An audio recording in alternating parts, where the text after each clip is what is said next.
Hi, ఇది నా Usha జనమి swing machine. ఇప్పుడు మనం దీనిలో పీకో స్టిచ్చింగ్ నేర్చుకోబోతున్నాం. ఫస్ట్ ఆల్రెడీ ఉన్న జనరల్ పాదాన్ని రిమూవ్ చేసుకుందాం. దాన్ని ఇక్కడ లివర్ ఉంది కదా, దీంతో ఆ పాదం లిఫ్ట్ అయింది పైకి. ఇక్కడున్న ఫుట్ని రిమూవ్ చేయాలంటే బ్యాక్ సైడ్ ఒక చిన్న లివర్ ఉంటుందండి. దీన్ని ఫ్రంట్కి ఇలా ప్రెస్ చేస్తే ఆ ఫుట్ అనేది రిమూవ్ అయిపోతుంది.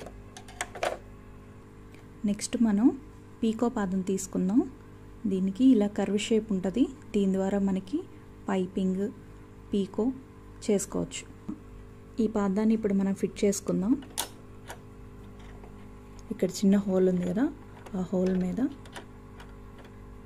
ఈ పాదాన్ని ఇలా కరెక్ట్గా ఫిట్ చేసుకోవాలి. ఈ మిడిల్లో ఉన్న రాడ్ ఉంది కదా, దాన్ని కరెక్ట్గా ఇక్కడ ఉన్న దీనికి ఫిట్ చేసుకోవాలి. ఇప్పుడు ఈ లివర్ని, పైన ఉన్న బ్లాక్ లివర్ని కిందకి పెడితే మన పాదాన్ని కరెక్ట్గా దాంట్లో ఫిట్ అవుతుంది. నెక్స్ట్ దీన్ని పైకి లేపినప్పుడు ఫుట్ కూడా పైకి లిఫ్ట్ అవుతుంది. ఇప్పుడు మనం పీకో స్టార్ట్ చేసుకుందాం.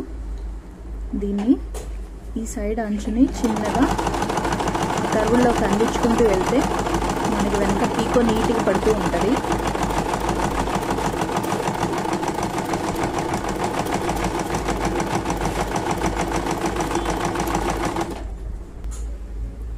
చూసారా పీకో స్టిచ్ ఎంత నీట్గా అందంగా వచ్చిందో.